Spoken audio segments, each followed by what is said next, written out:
Steven, si nos das una mano, por favor. ¿Estás por ahí? ¿Me escuchas? Sí, profesor. La semana pasada hablábamos sobre lo de la pandemia y todas las cosas que están pasando ahora con este nuevo virus mundial. Ajá. Y empezamos a tratar también las barreras para la investigación científica. ¿Se acuerdan? Mencionamos unas barreras para la investigación científica. ¿Cuáles eran las barreras? A ver si nos hacen acuerdo. ¿Me recuerdan? ¿Les recuerdas? A ver, Bruce. Buenas tardes, profesor. ¿Cómo estás, Bruce? Qué gusto verte. ¿Cómo estamos, profe? Actualíceme un poquito, que recién pude ingresar. Ya, básicamente la pregunta es, ¿cuáles fueron las barreras para la investigación que analizamos en la clase pasada? Analizamos Ya analizamos, una de las que más me recuerdo es la del autoritarismo. ya el autoritarismo. ¿De qué Ujú. trataba el ¿Cuál menciona? autoritarismo? Cuando se hace, por ejemplo, para referirte en un documento científico a algo, algún suceso, es una manera como de sobreexplotar algo que dice un autor, en este caso, porque tiene relevancia porque es un autor reconocido. Pongamos, si yo quiero citar, hablar de historia, abuso de lo que decía Marx y solo lo cito a él, o lo pongo como que solo él es el dueño de la verdad cuando hablamos de historia. Correcto, Y correcto. Básicamente es eso, es ubicar a un autor como una voz que es incontrastable. ¿Ya? Si estoy haciendo un análisis sobre psicoanálisis y cito a Freud, ya es una verdad absoluta. Es ubicar como verdad absoluta lo que dice un autor X, ¿no? Un autor reconocido, obviamente, ¿no? Les voy a pedir de favor que pongan sus cámaras en on, las activen, porque la idea fundamental es lograr algún tipo de feedback con ustedes en el tema de imagen. Quiero verlos también. Si hay una necesidad respecto al tema de la cámara, porque así puedo yo darme cuenta si están o no están, si participan o no participan. Tiene un sentido esto. Gracias, Pino. Gracias, Jenny. Gracias, Camila, María José, Sandy. ¿Cuál es el sentido? La clase es primero mucho más interesante. Gracias, Irving, Catherine. Es mucho más interesante para mí, para ustedes, va a ser más divertida también. Y lo otro es que el tema de la evaluación se basa justamente también en participación en clase. Esto es participación en clase, ¿no? Entonces, es importante para mí verlos actuando, dando sus opiniones desde la hamaca, desde cualquier sitio donde estén, eh, desde su dormitorio. No importa el lugar, no importa el lugar. El lugar es lo de menos, el lugar es una circunstancia, ¿no? El lugar es una circunstancia, Angie, el lugar es una circunstancia, María José. Hoy día estarán en una hamaca, en unos días, en unos meses, en unos años estarán en una oficina, en una cómoda oficina, en un sitio diferente, qué sé yo. Y luego estarán extrañando la hamaca, que era el lugar más tranquilo que habían encontrado en su vida. Es que hace calor, profesor, por eso estoy en la hamaca. No, y está bien, Steven, está súper bien. O sea, no les pido que cambien sus lugares, ¿ah? Steven, está muy bien. Mientras más sean ustedes, mejor. Por mí no hay problema. Pueden estar comiendo, pueden estar tomando algún tipo de bebida que no pase de 10 grados de alcohol, ¿no? Pero con responsabilidad, ¿no? qué profesor tan payaso, van a decir por ahí algunos, ¿no? Bien, pero Steven, no te vayas. ¿A dónde te estás yendo, Steven? Está bien. No, estoy caminando afuera de mi casa, profe, porque está mejor el clima. O sea, está haciendo solcito, pero Qué está mejor el bonito, clima que afuera. qué bonito. Sí, profe, estoy en mi ranchito. Steven, estás en un lugar privilegiado. Te sientes más seguro porque Sí, no hay virus ahí, ¿no? no, claro que sí. O sea, estoy en un lugar súper chévere. Si pueden darse cuenta, esto acá es una iglesia. Para allá sigue otro pueblito más. Allá atrás está mi casa. Por allá atrás está el centro. Por allá, si se dan cuenta, hay montañas.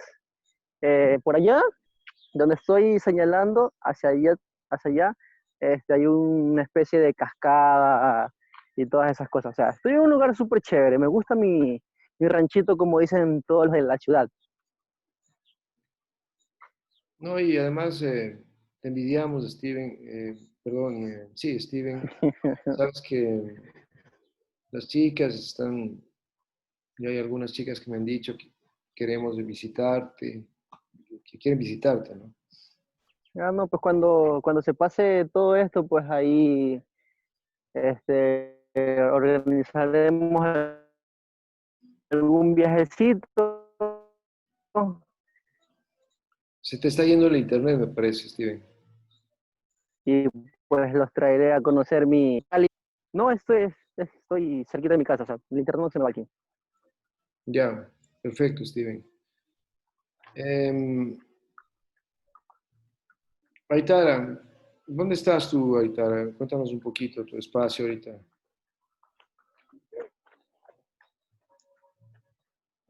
Hola, profesor, buenas tardes.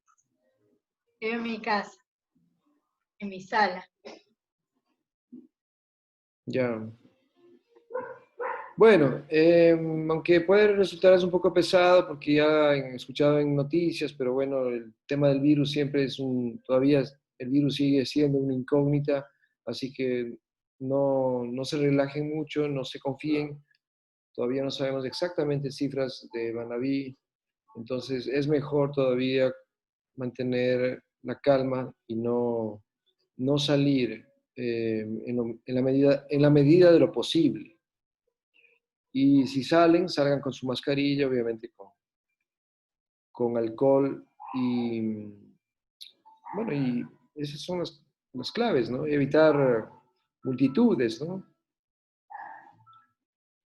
Esto va a pasar, yo creo que sí va a pasar. El virus está dando muestras de que desciende, por ejemplo, en ciudades como Madrid ya no hay, ayer no murió nadie, en España no murió nadie ayer, en toda España. En España tuvieron días donde murieron hasta 2.000 personas. Entonces, hay que tomar en cuenta eso. El virus tiene sus límites también, ¿no? Pero no hay una lógica todavía que podamos decir, esta es la lógica exacta del virus. Es decir, no nos podemos confiar. Carmita, ¿qué le parece?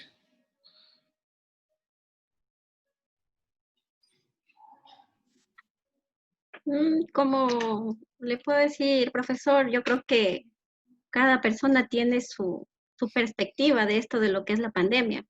¿Cuál es su Eh, perspectiva? lo que yo pude ver y aprender, o sea, no solo fue la pandemia del COVID, fue también lo que inundó a la gente lo que es la pandemia del miedo, ¿ya? El miedo a cerrarse, a no ver, qué sé yo, otras alternativas de cura o para no infectarse, sino que se dejaron llevar por, por cuestiones que le beneficiaban a los gobiernos. Ya, ellos inundaron en nosotros, sembraron lo que es el temor. Y yo creo que a eso va mucho lo que se provocaron tantas muertes. Yo le confieso, yo me atrevo a decir esto porque yo tuve un caso muy cercano de COVID. ¿Ya? Mi mami está en Europa y ella trabaja en lo que es el sistema de salud. y mi mami se contagió de COVID. Ya. ¿Qué edad ¿Ya? tiene su madre? ¿Mande? ¿Qué edad tiene su madre? Mi mami tiene 56 años. Ya. Ya. Y, y yo, usted sabe, como toda madre no quiere asustar a sus hijos ni nada, pero yo sí la vi, porque yo les he videollamadas, la escuché muy delicada de salud. Entonces, yo siempre he sido curiosa, creo que usted mismo se ha dado cuenta, o sea, no me conformo con lo que escucho, con lo que veo, sino que trato de investigar más y procuré investigar en internet cuáles eran los síntomas y de acuerdo a eso y en base a la experiencia, eh, pude yo recomendarle a mi mami que tenga medidas para su cuidado en lo que es la alternativa, la medicina natural. Ya. Por ejemplo. Por ejemplo, en las vaporizaciones. Usted sabe que ya no hay lo que hay aquí, por ejemplo, como lo es el eucalipto. Le recomendé que lo hiciera con vapomentol, que eso sí hay allá, que lo haga 3 veces al día porque andaba muy mal con su garganta, no podía respirar. Le recomendé tomar en ayunas y al acostarse té de limón, en lo caliente que ella pudiera, y té de jengibre. Ujú. ¿Ya? Le recomendé que siempre se hidrate y se hidrate porque es esencial. Y salió a flote mi mami de esa enfermedad. Bueno, Canita, Salió. qué bueno escuchar eso. Entonces yo por eso digo que creo que lo que más nos inundó no fue la pandemia del COVID, sino es la pandemia del miedo. Lo que los gobiernos fomentaron en nosotros es el miedo. El miedo. Le Existió digo por por- experiencia propia, o sea, aquí en nuestro país, ¿qué pasó? Aprovechándose de esta pandemia que está azotando a nivel mundial. ¿Qué aprovechó el gobierno? Eh, hizo lo que quiso hacer anteriormente, pero el pueblo no lo dejó. Sí, sí, sí. El tema O sea, económico ha hecho lo que le ha dado la gana y tarde o exacto, o sea, temprano, fue tan tarde o solo una temprano excusa. pagará por esto porque obviamente se han ido en contra de los derechos laborales, se han ido en contra de los derechos de la educación superior, es decir, contra ustedes, contra mí. Y Sí, sinceramente, en ese momento me acordé mucho de usted, me acordé de algo que nos comentó en clase, que usted nos dijo que debemos nosotros como estudiantes universitarios ya tenemos otra perspectiva de la vida, otra manera de pensar, de ver las cosas, influenciar en el resto, o sea, de que no se dejen engañar. O sea, vi lo importante que es educarse, educarse. La educación es la mejor herramienta para salir de la ignorancia y ya no caer en los engaños. Por ejemplo, nosotros del gobierno, o sea, están solo una excusa. el Tampoco gobierno, no le desacredito lo letal del virus si no se cuida, si no se toman las medidas de bioseguridad. Pero yo creo que más fue eso, o sea, fue para aprovecharse. sí, por un lado, de eso yo estoy de acuerdo con usted totalmente.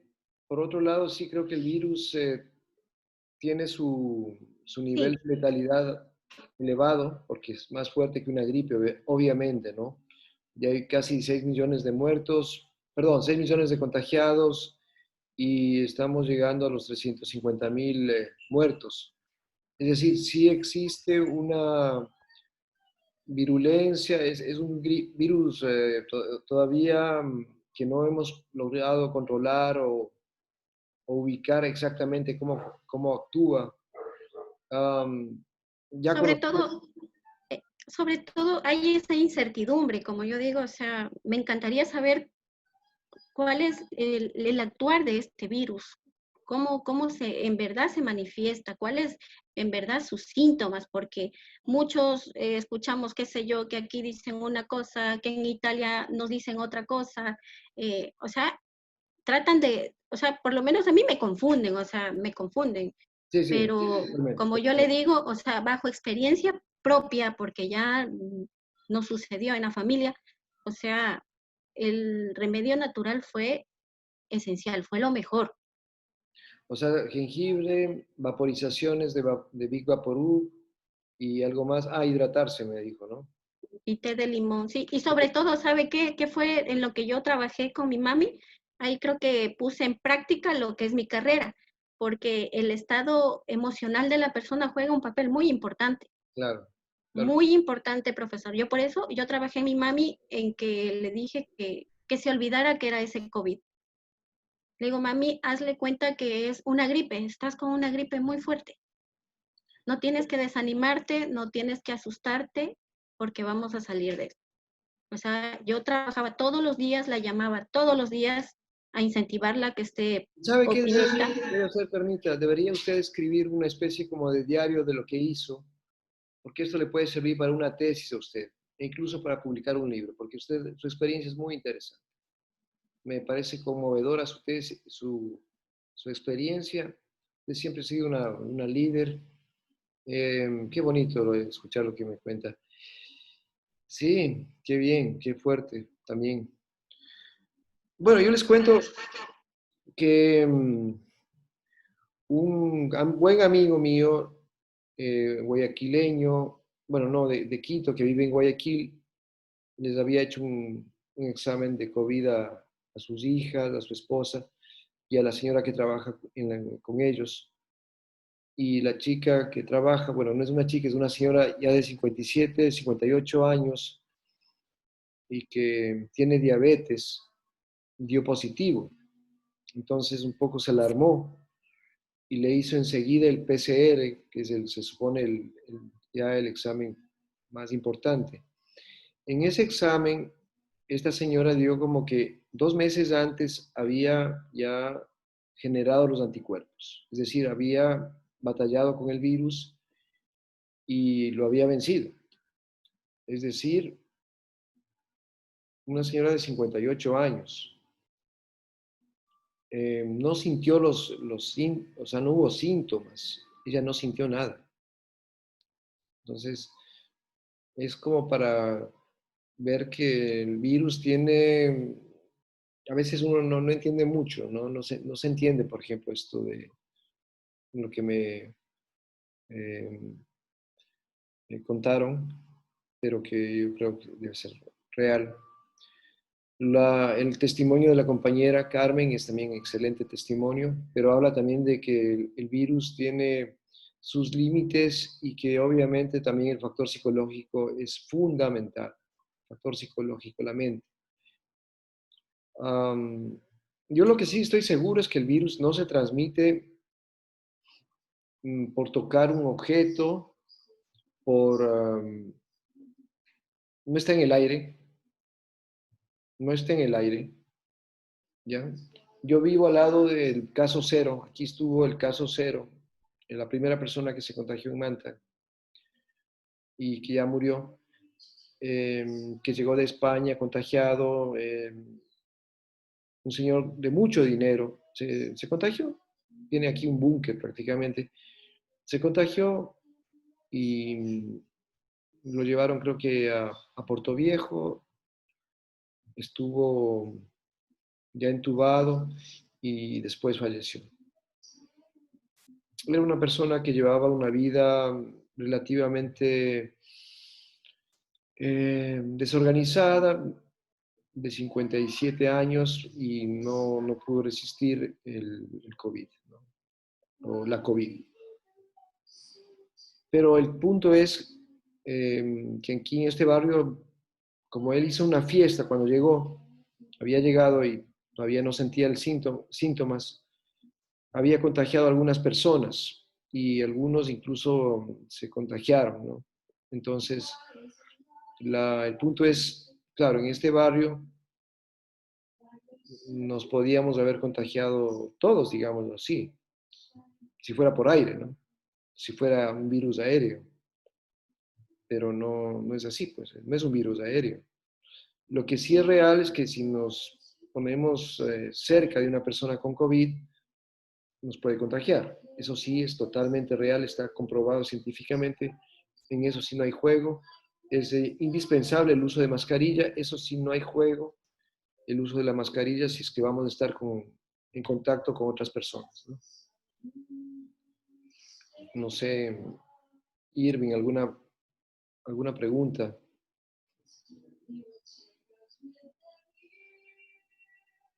Nicole Vintimilla.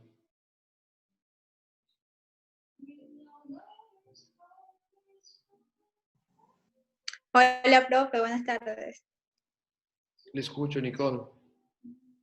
Sí, ¿sí me escucha? Sí, sí, le escucho bien. Le escucho muy bien. No, que estaba escuchando lo que estaba comentando nuestra compañera Carmen. Y sí, lo que dice ella es muy cierto sobre que esta pandemia, aparte de afectar a la salud física, también afecta en lo que es la salud emocional. Sí, totalmente, totalmente. Salud emocional afectada porque imagínense una persona que tiene miedo Ahora, a afrontar todo.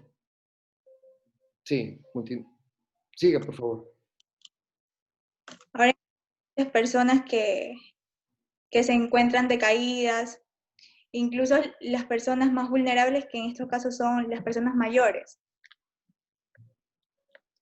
ya que no pueden visitar a sus familiares.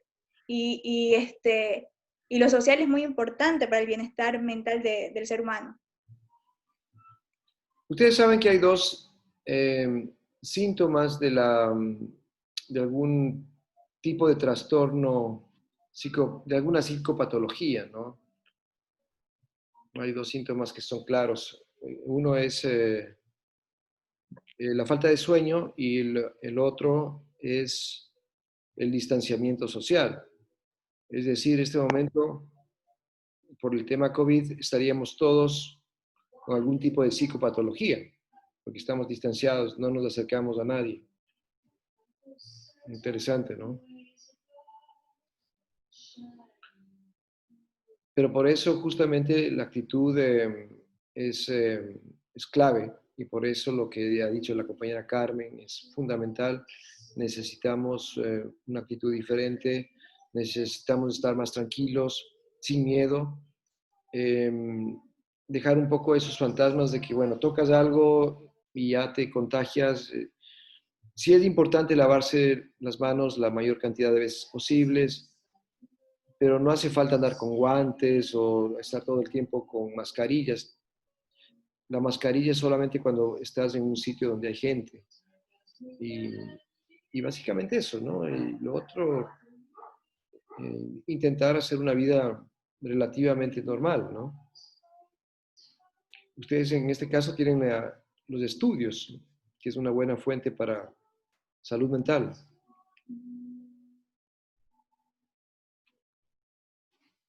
Bien, volvamos al libro, que me parece el libro, lo he estado revisando, es un libro muy fácil de entender, pero al mismo tiempo es práctico, es un libro que eh, les está ayudando, supongo ya, para manejarse mejor con el tema de la redacción. No sé qué piensan sobre el texto, que ya lo divulgamos. No sé, Camila, reiniciar audio. Sí, Camila. ¿Me escucha? Sí. Sí, sí, profesor, concuerdo con lo que usted dijo. Estuve leyendo el libro y me parece aporta bastante a lo que son las redacciones para informes, ensayos.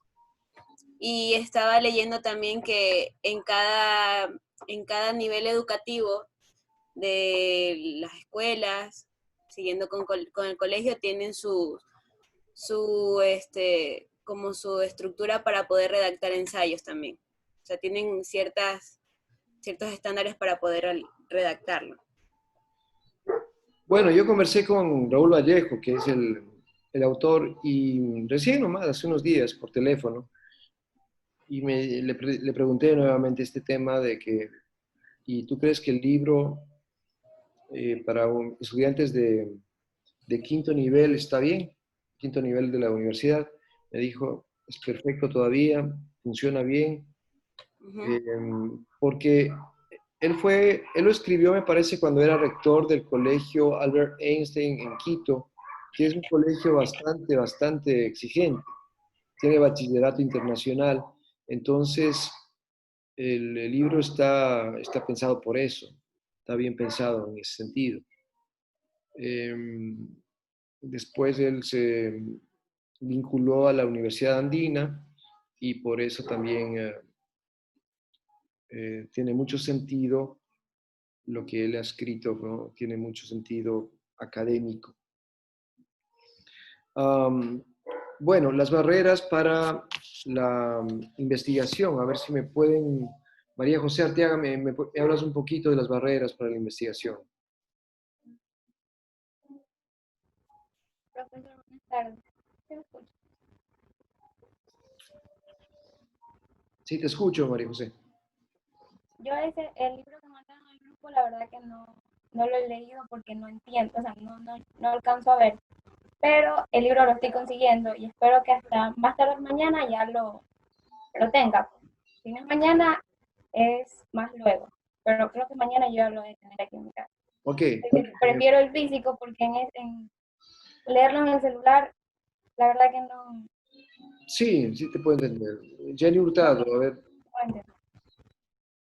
Jenny, a ver si nos hablas un poco de tu experiencia con el libro. Profesor, también le digo, la verdad es que no lo he leído. Ay, ay, ay, estas chicas, qué barbaridad. No cambian, no cambian. Vamos a ver, la pandilla, vamos por el grupo, ¿no? Ya que hay que hacer una investigación nada más. Paola Mendoza, ¿qué pasó con el libro? A mí, Paola, sí, Paolita, Paola. ¿Qué pasó con el libro? yo estoy leyendo de las cosas que mandó Sandy. ¿Perdón? Me parece bonito porque de ahí rondo los sesgos investigativos así que uno puede tener y no hasta las barreras que eran el ultraísmo, el estereotipo. Y me parece muy completo. Hasta ahora también leí unas páginas que nos daban unos consejos acerca de los plagios. Y me parece muy importante.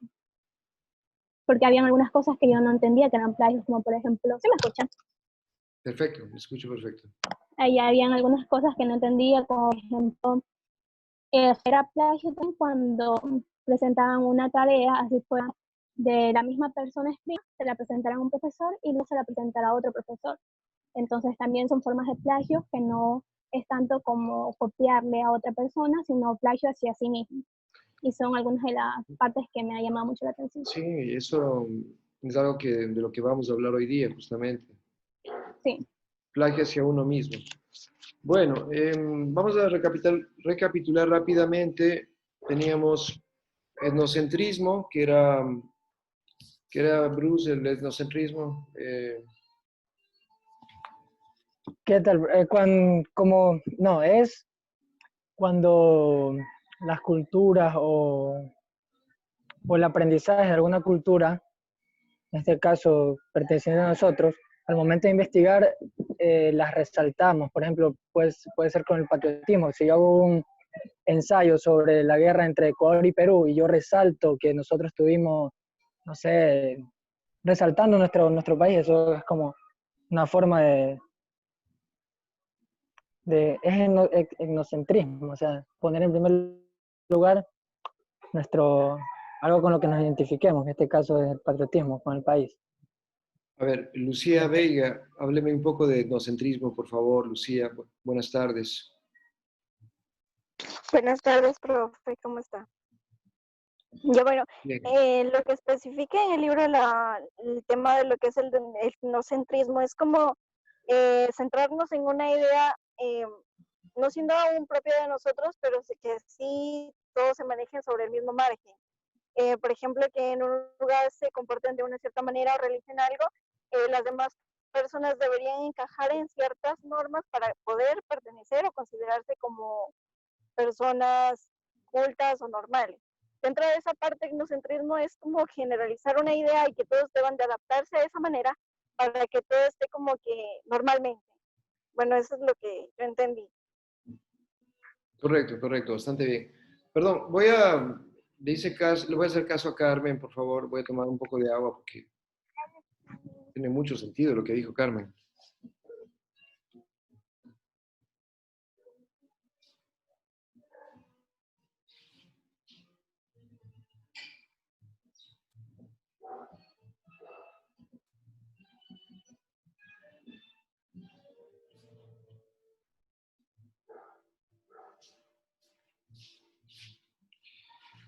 disculpen, bueno, tomar agua fortalece el sistema inmunológico, es lo que leí por ahí.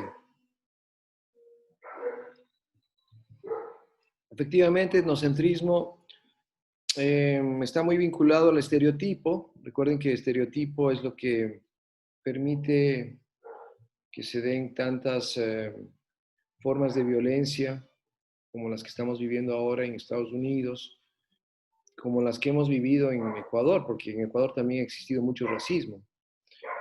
A mí me sorprende que tengo amigos en Facebook que ponen, qué estupidez lo de Estados Unidos, cuánto maltrato, cuánto racismo a los negros, a los afroamericanos. Y cuando en octubre los indígenas, nuestros indígenas, porque nosotros estamos hechos también de sangre indígena, se rebelaron y marcharon y se tomaron Quito, ahí sí el rechazo total y a burlarse de los indígenas. Es decir, cuánta doble moral, ¿no? Y cuánta falta de coherencia en las ideas. Me parece terrible, abominable. Pero eso es fruto justamente de el famoso etnocentrismo y de los estereotipos, ¿no? Indio, vago; negro, ladrón, ¿no? Todo eso es un estereotipo. Etnocentrismo es justamente ubicar un tipo de educación, cultura, valores que uno ha recibido como la pirámide, el non plus ultra, lo máximo, ¿no? Entonces, por ello, fundamental investigación científica, por ello ubicar que lo que nosotros hemos recibido como educación, como valores, obviamente son valores, es educación, es información, pero no es lo último. Es decir, tenemos siempre que estar abiertos para recibir información, recibir otro tipo de experiencias y asimilarlas, saberlas asimilar, estar abiertos, ¿no? No podemos cerrarnos jamás. Subjetivismo. A ver, ¿quién me dice qué es subjetivismo? Sharai. ¿Qué nos dice Sharai Mero?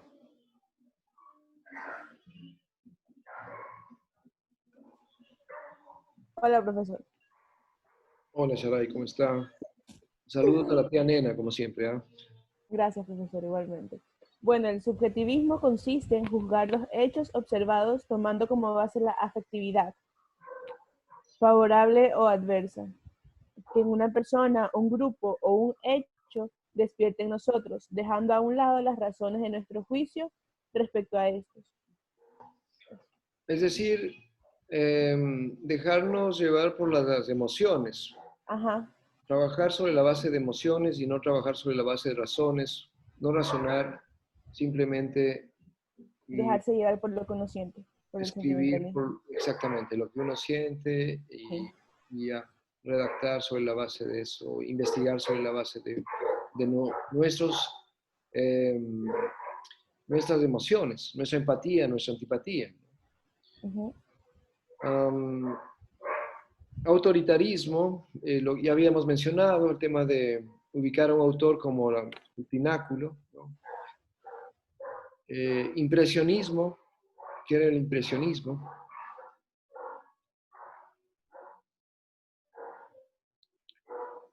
No sé, Angie Mieles, a ver si nos dice qué es el impresionismo.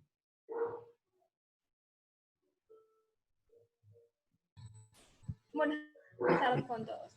Bueno, yo creo que el impresionismo viene de la misma mano del autoritarismo, porque el hecho de que una persona toma como una idea principal y las otras lo cogen como una afirmación, yo me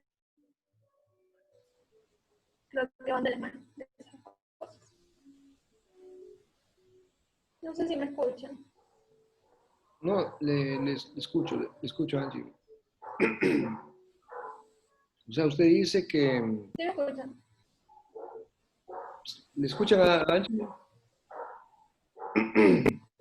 A ver, Sí. ¿puede repetir, Angie? Sí. Ya, yo decía que el impresionismo ¿Mande? Repite de nuevo, sí. Ya, yo decía que el impresionismo viene relacionado con el autoritarismo, o sea, se desgloba de eso. Porque desde que cuando ya se comienza a tomar como una idea o una estimación propia, hace que exista una impresión de eso que estamos haciendo. Ya, ahí se escucharon. Correcto, correcto, sí. Tiene que ver con el autoritarismo. Impresionismo está vinculado al hecho de que si yo, por ejemplo, conozco una profesora de análisis que me cayó mal o que me pareció una mala persona, yo digo el psicoanálisis no sirve, es una pésima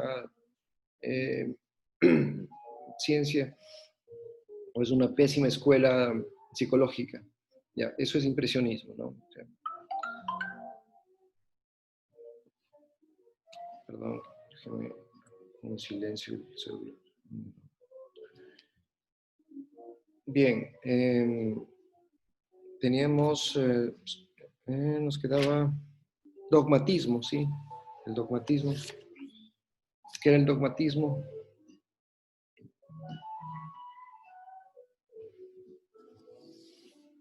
No sé si hay alguien que quiera decírmelo. Lucía, tal vez Lucía Veiga, dogmatismo. Bueno, en términos de dogmatismo estamos hablando como que de una manera o idea apegada a lo que es la religión. En tener un concepto bastante pegado a lo que es la religión, pero en una manera en lo que es de investigación, viene a ser como un tipo de, bueno, en sí es una barrera, porque el libro lo dice que es una barrera de cierto modo, porque no deja ir más allá de la idea que podemos crear sobre algo. Es como un estereotipo, o sea, en sí se basa en esa idea, tal vez, no sé si estoy mal, pero tiene que ver con el término religioso y bueno, las ideas que nosotros tenemos sobre ella y lo que queremos implantar sobre el resto, o lo que nosotros queremos opinar o hacer nuestra investigación. No podemos basar un hecho prácticamente en este conocimiento y partirlo como general, porque no es así, no todos tenemos esa misma manera de pensar y bueno, eso limita. Claro, es un limitante muy fuerte, ¿no? De hecho, creer que lo que está escrito en la Biblia ya es una verdad que no se discute es un grave error, ¿no? E igual lo que está escrito en el Tarot, o está escrito, perdón, en el Corán o en el Corán, que son verdades que no se rebaten, no se debaten. Entonces estamos hablando de dogmatismo, los dogmas. Me preguntaron Claro, sí. en la mañana si es que podían existir dogmas no religiosos y yo respondí que sí. Claro que pueden existir dogmas no religiosos, que estarían más vinculados al autoritarismo. Sí, es interesante eso. Y así, exactamente Profe, lo mismo, ¿no?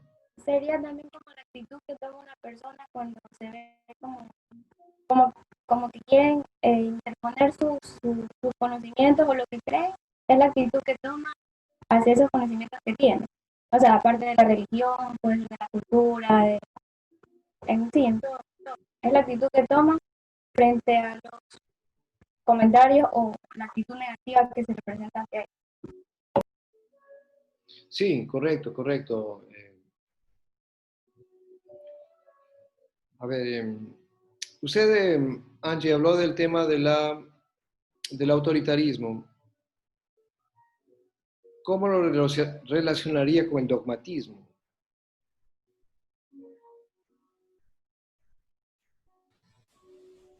Es que eso ya me estaba empezando a confundir, porque tenía una idea clara del autoritarismo, que era como que tomar un concepto y decir, eso es. Pero ahora me dicen que el dogmatismo es literal casi lo mismo, y ya me confundí.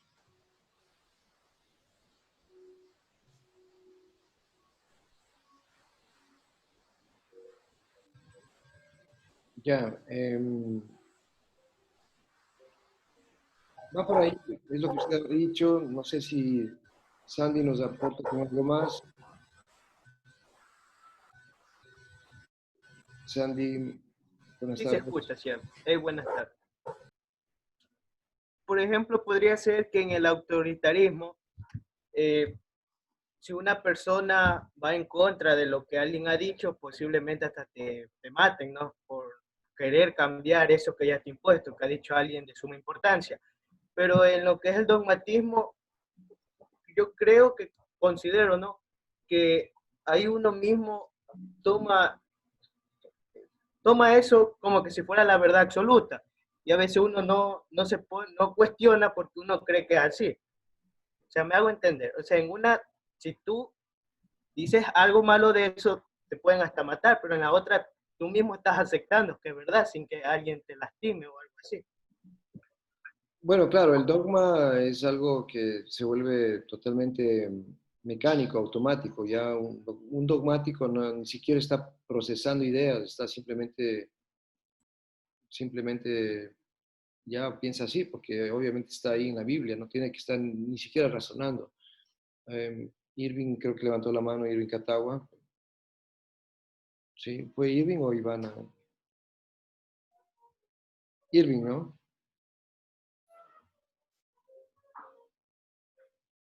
Tenía una mano por ahí levantada.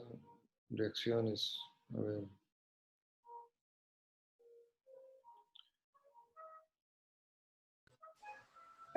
Una pregunta. Entonces, a una persona que tiene un pensamiento dogmático, ¿no se le puede cambiar eso? O sea, él no puede cambiar ese pensamiento dogmático. ¿Perdón, quién preguntó? Yo, Angie. Angie, ya. A ver, una persona dogmática ya es muy difícil que cambie, ¿no? El dogmatismo se enfrenta justamente a esta edad. Obviamente es mejor hacerlo cuando están los chicos en la escuela, en el colegio, pero también yo creo que la gente que estudia en la universidad puede desdogmatizarse, ¿ya? Que es una palabra muy interesante, que no la pueden utilizar si desean, desdogmatizarse, que ayudaría mucho a ser más libres para pensar, simplemente. Es decir, no atados a ningún dogma. Yo no soy dogmático, ¿ya? Sin embargo, a medida que pasa el tiempo, uno se vuelve más reacio a cambiar su forma de pensar. Eso está comprobado. Es difícil que se den esos cambios de pensamiento, que uno rompa con dogmas, ¿no? Que de una u otra forma habrá algún tipo de dogma que vayamos generando, ¿no? A lo largo de la vida. No sé, tal vez esté equivocado. Puede ser algo inconsciente. Insisto, el dogma, lo terrible del dogma es que se vuelve inconsciente. Entonces, cuando es inconsciente, ustedes ni siquiera lo están pensando, no están diciendo, es que debo pensar si es que los negros son más inteligentes, o tal vez sean más inteligentes, no. O sea, ya está muy claro que si eres negro, si es negro, no puede desarrollar pensamiento intelectual. O sea, el negro está para jugar básquet. Y ya lo tengo tan claro porque me lo han dicho desde la escuela, el colegio, que bueno, yo no me lo replanteo, ni siquiera estoy dudando de eso. Bueno, todo esto son barreras para la investigación, pero también son barreras para vivir. Justamente lo que vive Estados Unidos es eso, una eclosión contra el autoritarismo, contra el etnocentrismo, el racismo. El racismo es violencia, chicos, el racismo es violencia.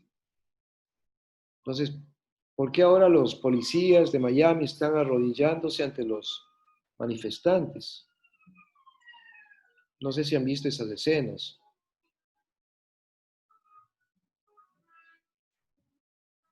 ¿Por qué? Hay una mezcla ahí entre culpa, por un lado, pero por otro lado también tenemos una falla sistémica muy grande. Vamos a entrar, volvamos a Estados Unidos, porque sí es interesante lo que pasa ahí. el ingreso que tiene una familia de blancos es 10 veces superior a la familia de negros. La posibilidad de que si eres blanco, que te mate la policía, perdón, si eres negro, la posibilidad de que te mate un policía es 3 veces mayor si eres negro, ¿no? Entonces, esas cifras revelan, obviamente, que estamos hablando de un sistema estructuralmente que no da más, o sea, no da más. Lo que decía una chica por ahí, una de las activistas, ustedes son los que nos han enseñado a saquear, ustedes nos han robado durante 400 años, ustedes son los saqueadores, ustedes son los violentos, ustedes nos enseñaron la palabra violencia. Entonces, hay que tener en cuenta eso, ¿no? Hay sistemas violentos que generan la violencia, justamente la ignorancia, este tipo de lacras, ¿no? El etnocentrismo, los estereotipos, el subjetivismo, el autoritarismo, el dogmatismo, ¿no? Entonces, alejarnos de eso, ¿no? Y sobre todo cuando estemos investigando, ser mucho más organizados y íntegros, ¿no? La integridad es justamente fundamental, integridad científica. Ética, integridad científica. Evitar prejuicios, evitar subjetividad, aunque siempre existirá algo de subjetivo en nuestro trabajo, porque obviamente tenemos nuestro lado inconsciente y eso, ustedes lo saben, ¿no? El inconsciente pesa también. Entonces, habrá algo de subjetivo. Es imposible decir, mi trabajo es totalmente objetivo. Habrá algo de subjetivo. La ciencia no es neutral. La ciencia no es neutral tampoco, ¿no? Bueno, vamos al capítulo 2, entramos ya en ética académica, lo que es el tema del plagio, que quería entrar, bueno, 2 y 3, ¿no? Para entrar en el tema del plagio, que me parece fundamental, porque Vallejo tiene unas descripciones muy buenas y unos ejemplos muy buenos sobre el plagio.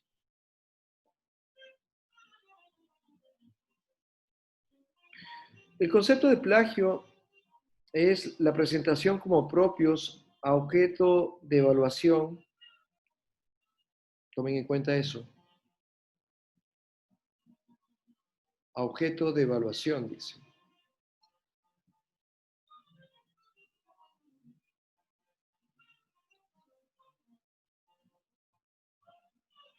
El trabajo, pensamiento o ideas de otra persona. Es decir, no solamente es copiar una frase, sino también puede ser copiar una idea. Esto es como hilar más fino todavía. Porque de pronto, al copiar una idea, yo puedo cambiar una idea de alguna persona, alguna teoría de alguien, alguna propuesta de algún autor, y simplemente cambiarle un poco los términos y decir que es mío. Pero eso ya es algo antiético. Entonces, ahí está un poco el punto. ¿Cómo alcanzar ese nivel de ética? ¿Cómo diferenciar qué es plagio, qué no es plagio? Porque ya en ese punto sí existe una cierta, ¿cómo les explico? Ya resulta un tema ético. Porque claro, de pronto yo presento una idea que no es mía, pero modificado totalmente el texto, ¿no? E incluso lo meten en el URCO, en el famoso programa ese para detectar plagios, y aparece como que es 100% mi trabajo. Pero el URCO no puede detectar, por ejemplo, esto de que se ha copiado una idea. Puede detectar que se han copiado palabras, frases, oraciones, pero no puede detectar que se ha copiado ideas, ¿no? Si ustedes cambian las palabras, de pronto el URCO no se da cuenta y pasa, y lo pueden presentar en su tesis, y de pronto les va súper bien, y se gradúan, y todo bien, pero ustedes han hecho un acto antiético. Vamos a ver, me gustaría que leamos en la página 20, hay un interesante ejemplo. A ver si me ayuda alguien. Página 20 al final.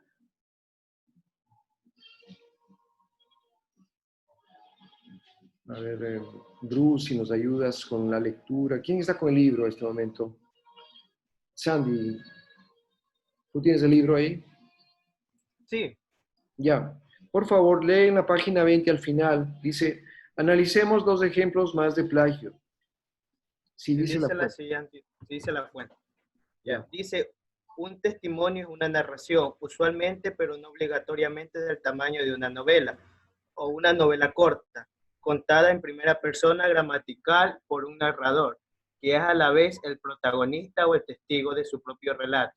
Su unidad narrativa suele ser una vida o una vivencia particularmente significativa. Ya. Ese es el texto original. Ahora, veamos el plagio. Es plagio escribir en nuestro trabajo. Para este No, trabajo de... no, continúa abajo lo que dice. Es plagio seguir en nuestro trabajo. Sí, sí. Sí, continúe. Sandy. Para este trabajo definiremos el testimonio como la narración que cuenta en primera persona una vivencia significativa. Veamos el siguiente ejemplo de plagio, si dice la fuente. En la discusión... ahí está bien, Sandy. Gracias.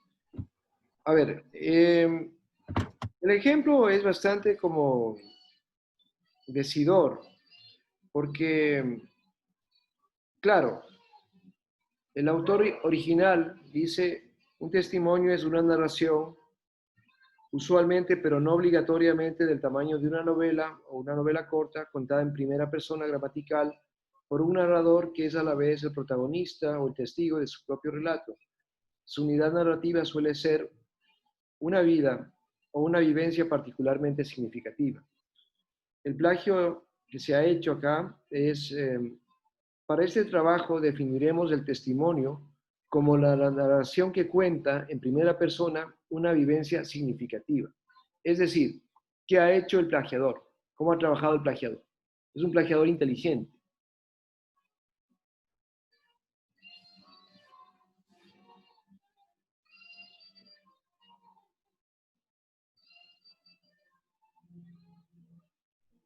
A ver, chicos.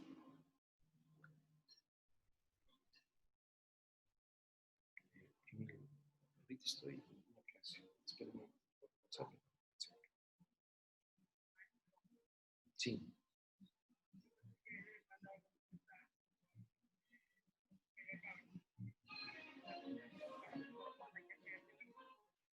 ¿Dónde están ustedes? ¿Estaban bien?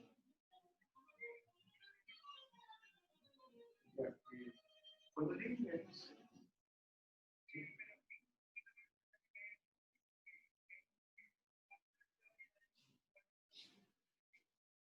ya, tenemos 15, 20 minutos que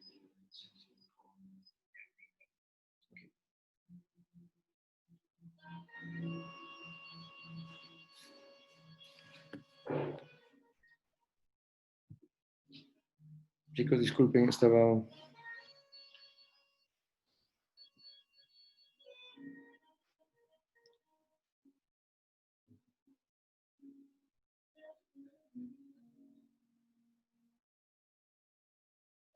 A ver, chicos, volvamos al ejemplo. Sí. Carmen.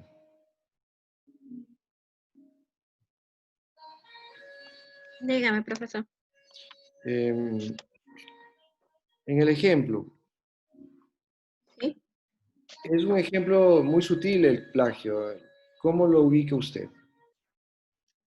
Lo que yo pude darme cuenta es de que el que cometió el plagio suprimió lo que son palabras y utilizó parafraseo.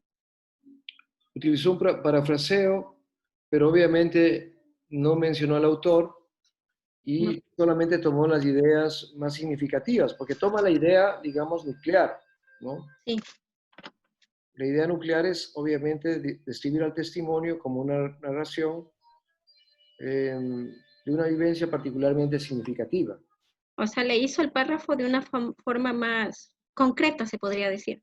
Exactamente, lo redujo, lo redujo. Ujú. Eran creo que 6 líneas, lo redujo a 3, pero extrajo lo más importante. Lo más Y importante. no dijo absolutamente quién había pensado sí o quién había escrito este texto, ¿no? Ujú. Entonces, ¿qué es lo que plantea Vallejo?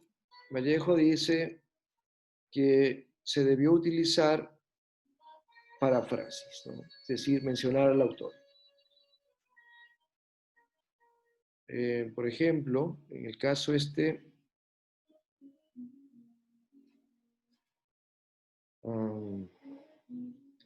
para este trabajo entenderemos el testimonio siguiendo la definición que desarrolla John Beverly como la narración que cuenta en primera persona una vivencia significativa. Es decir, mencionando al autor, ¿no? Se menciona al autor e incluso se coloca entre paréntesis el número de la página donde se ha tomado la idea, ¿no? Esto es importante. La paráfrasis es importante utilizar porque muchas veces los autores, mejor dicho, los pseudoautores, es decir, las personas que plagian, creen que es una cuestión muy sencilla esto de un plagio, es decir, es una cuestión de viveza, de estoy apurado, no copié textual, así que no creo que sea plagio, pero hay que tener en cuenta que si yo tomo una idea de otra persona, estoy cometiendo un acto que va en contra de la ética, que va incluso en contra de las leyes, pero sobre todo va en contra de ustedes mismos, va en contra de nosotros mismos, porque no nos vamos a sentir satisfechos el momento de presentar el trabajo o de difundir el trabajo, porque ya diremos, chuta, pero no, es que esta idea no era mía.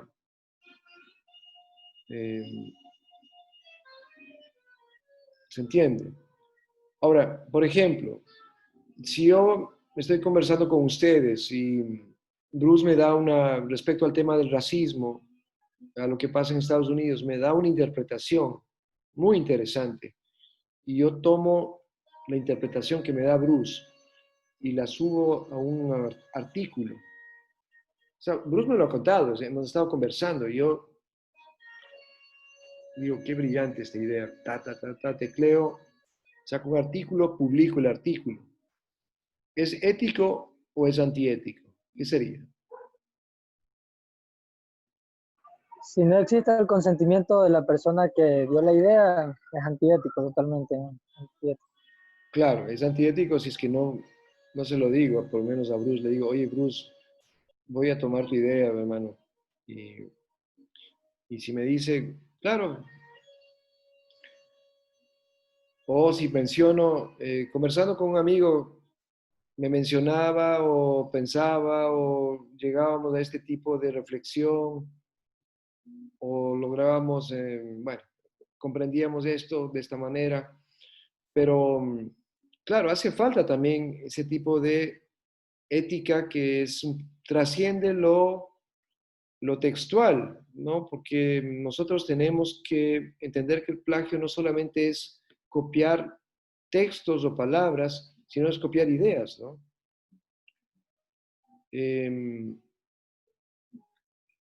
Hay que tener en cuenta que en la facultad Y bueno, en la ULIAM en general ha habido mucho plagio y que tenemos que ser un ejemplo de generación, ¿no?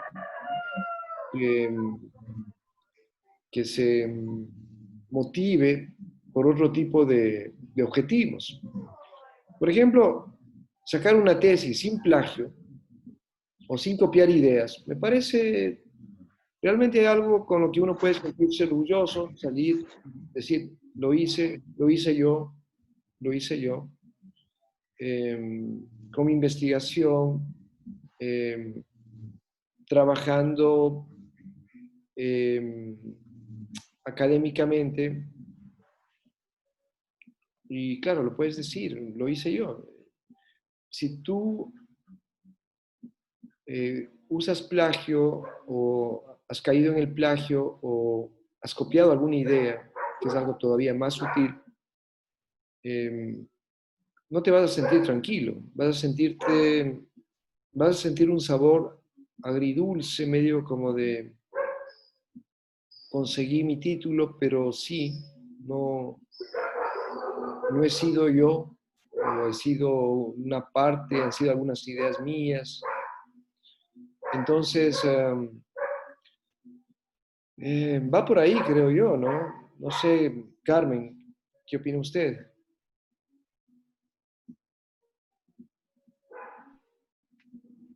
Es que como usted menciona, profesor, al momento de escribir tiene que prevalecer y predominar lo que es la ética, porque como usted ya lo había mencionado, al escribir, o sea, el escritor debe ser íntegro y no incurrir en lo que son estereotipos y mucho menos en las mentiras. Claro, correcto. Ya, eso es lo que yo creo, o sea, porque al hacerlo eso está bien, ya como usted dice, muchos trabajos no pueden ser detectados el plagio, eh, incluso reciben hasta reconocimientos y aplausos de la gente, pero usted sabe que no fue su trabajo. O sea, ahí está en juego lo que es su integridad y su cuestionamiento, su propio cuestionamiento con usted, o sea, con usted mismo, su conciencia, y sabe que no hizo un buen trabajo. El momento que lo vas a exponer, por ejemplo, Carmen, si no te sientes tú dueño total de ese trabajo, no te vas a sentir seguro. O sea, lo vas a Sobre exponer. todo porque se siente incapaz al poder defender temas que ha expuesto en algún artículo, en alguna tesis, o sea, no tiene esa capacidad para desenvolverse. Exactamente. O te vas a sentir como un poquito culpable de alguna forma. Alguna parte de tu inconsciente te va a traicionar, va a decir, claro, ¿no es cierto? No creo que por más caraduras, disculpen el término, podamos estar tranquilos si hemos hecho un robo de una idea, ¿no? Porque, insisto, con este sistema del URCO es difícil hacer el famoso copy-paste, pero copiar ideas sí es más sutil y se puede hacer, ¿no? Entonces, lo que yo creo es que necesitamos justamente, bueno, por un lado, darle un valor mayor a la producción intelectual de uno mismo, y por otro lado, pensar que cuando ya lo vayamos a presentar en otro tipo de foro, o si lo publicamos, no vamos a estar tranquilos, no nos vamos a sentir tranquilos ni íntegros, porque ya nos sentiremos o culpables o simplemente sentiremos que no somos los dueños de esa idea. Lucía, no sé si tienes algo que decir sobre este tema. Bueno, sí, concordando con lo que se menciona. De cierto modo, como es sustraer ideas de otros temas, se puede considerar un plagio, porque de cierto modo no es una idea única, pero sin embargo de eso se han notado las investigaciones.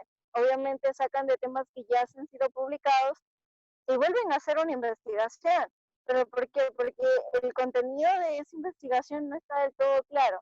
Por ejemplo, guiándonos en lo que nos comentó Carmencita, de que, por ejemplo, su mami se curó más bien con lo que son temas medicinales. Y en los hospitales que están siendo atendidos las personas ahí, que obviamente tienen medicina y atención de profesionales, sin embargo, la gente se está muriendo. Entonces son temas como que muy redundantes. Obviamente usted pone en el buscador COVID-19 y le salen un montón de artículos, pero todos tienen un enfoque de investigación. Obviamente los temas van a estar recurrentemente. No vamos a encontrar como que un tema único ya esta etapa de la vida, porque ya obviamente Internet, información, investigaciones, y hay miles de personas que sacan investigaciones nuevas y teorías nuevas. Entonces, como que encontrar un punto central que sea una idea única también es un poco más allá. Sin embargo, hay que ir en ese ritmo de ética, de mantener una idea original, de poderlo hacer de manera personal y poder hacer algo referente, algo que aporte a una investigación. Bien es cierto poder desmentir algo o poder afirmar algo, pero que la investigación sea propia, claro. Claro, totalmente de acuerdo. A ver, Diana Quiroz, a ver si nos das un aporte sobre este mismo tema.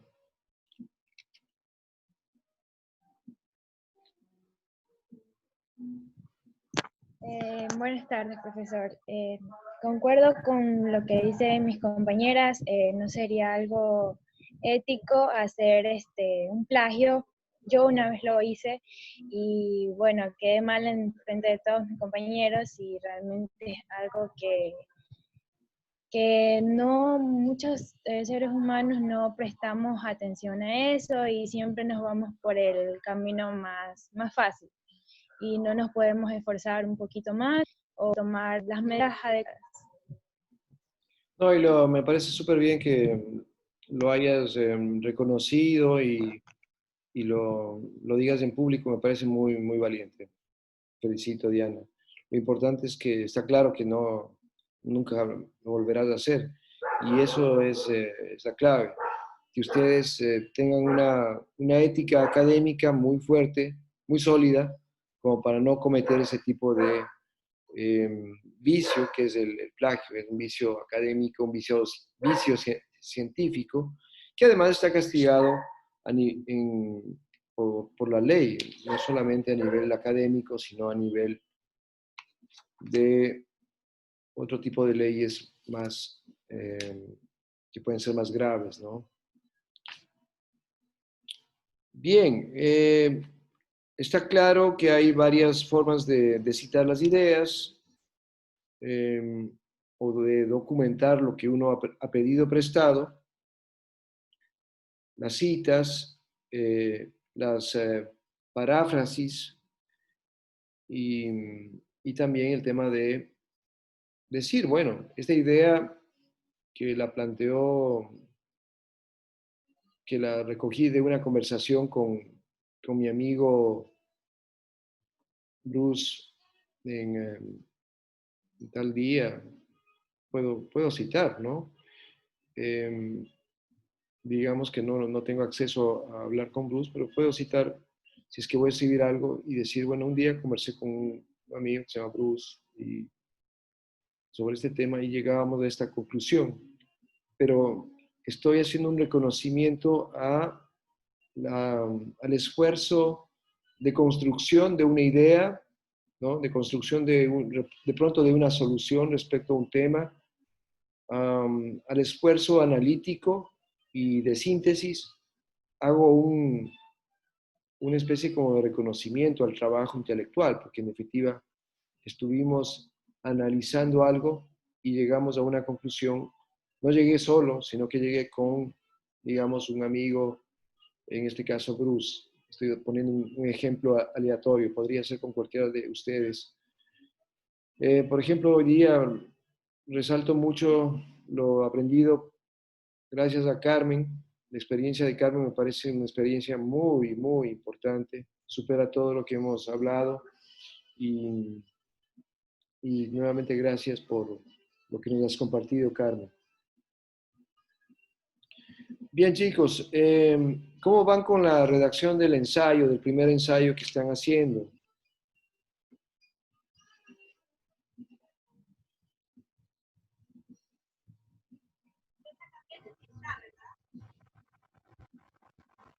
Profesor, ¿sí me escucha? Disculpe.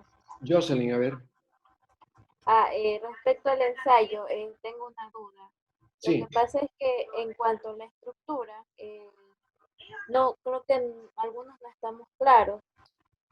Usted dijo que era un microensayo de 20 a 25 líneas, que el primer, o sea, por ejemplo, la introducción debía llevar 5 oraciones, pero no dijo, o sea, por ejemplo, qué tan largas tenían que ser las oraciones o qué tan largo tenían que ser los párrafos. Hay, no sé, algún Sí. punto en específico para dirigirnos. Bueno,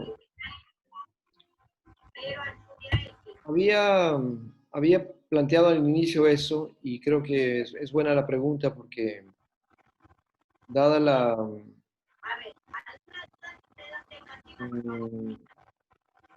dada la estructura del ensayo, un ensayo está compuesto por 5 párrafos de 5 oraciones. En definitiva, está compuesto por 25 oraciones. Cada oración tiene 2, 3 líneas. Entonces, si analizamos fríamente, son más de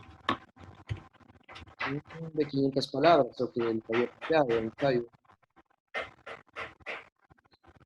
Entonces, el ensayo puede ser de 600 a 1000 palabras, fácilmente. ¿Ya? Recuerden, 5 por 5. Matemáticamente es muy sencillo, 5 por 5. 5 oraciones en un párrafo que se llama párrafo inaugural o introducción. 5 oraciones en el segundo párrafo, donde ustedes sustentan la idea número 1. 5 párrafos en el párrafo 3, perdón, 5 oraciones en el párrafo 3, donde ustedes desarrollan la idea 3, perdón, el argumento 2, y 5 oraciones en el párrafo 4, donde ustedes sustentan la idea de apoyo número 3. Al final, en la conclusión, ustedes lo que hacen es recapitular un poco y dejar claro cómo llegaron a esa conclusión. En el primer párrafo, recuerden que va a ser en la primera o en la segunda oración. Creo que es mejor en la segunda. La primera oración utilícenla como una introducción siempre. Ya lanzan ustedes lo que es la oración principal. En la oración principal está un tema. Por ejemplo, había dicho yo la pandemia y el asunto. La pandemia es una enfermedad de pobres, ¿no? El asunto es una enfermedad de pobres. Y las 3 razones por las que es una enfermedad de pobres, por la mala calidad de los servicios de salud, por la infraestructura urbana deficitaria y por los problemas de empleo y subempleo que existen en el país o en los países de Latinoamérica. Entonces, golpea mucho más a los pobres el COVID o la COVID. Esa es la idea fundamental. 40% de la población no tiene acceso a agua potable y a jabón. Entonces, en el segundo párrafo ustedes desarrollan la idea de sustento número 1. En el tercer párrafo ustedes desarrollan la idea de sustento número 2.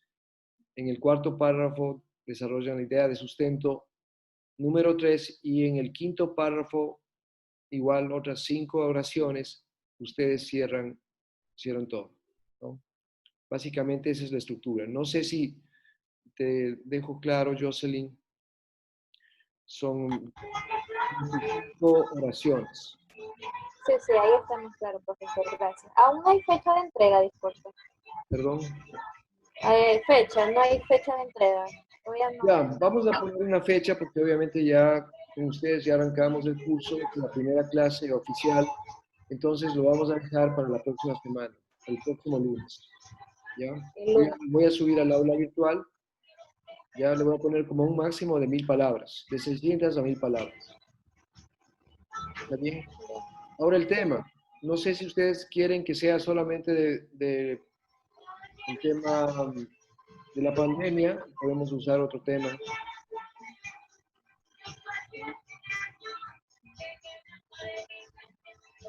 Profesor, Sí. es que yo ya lo hice. Ah, usted ya lo hizo, perfecto. No hay ningún problema. Sí, Pero yo quería, también, solo quería estoy preguntarle esperando. algo. Lo que pasa es que me pareció interesante empezar con una pregunta. ¿Sí está bien o lo Perfecto. arreglo? Es la ¿Sí? mejor forma de empezar. Con una Listo. pregunta, con una frase de un autor, con una estadística, ¿ya? Siempre tratar de enganchar rápido, ¿no? Enganchar, es decir, al lector hay que ganarlo de alguna forma, porque tienen que atraer al lector. No se Ya. trata solamente de cumplir un requisito, sino de escribir placenteramente. De a poco ustedes tienen que ir disfrutando la escritura y de a poco tienen que sentir, tienen que transmitir eso, porque el momento en que ustedes sienten que están haciendo un acto que no es solamente obligado, sino es recreativo, en el que ustedes se sienten cada vez más libres, ustedes van a transmitir eso a la persona que lee. Y la persona que lee va a decir, qué chévere este texto, qué bacán este texto.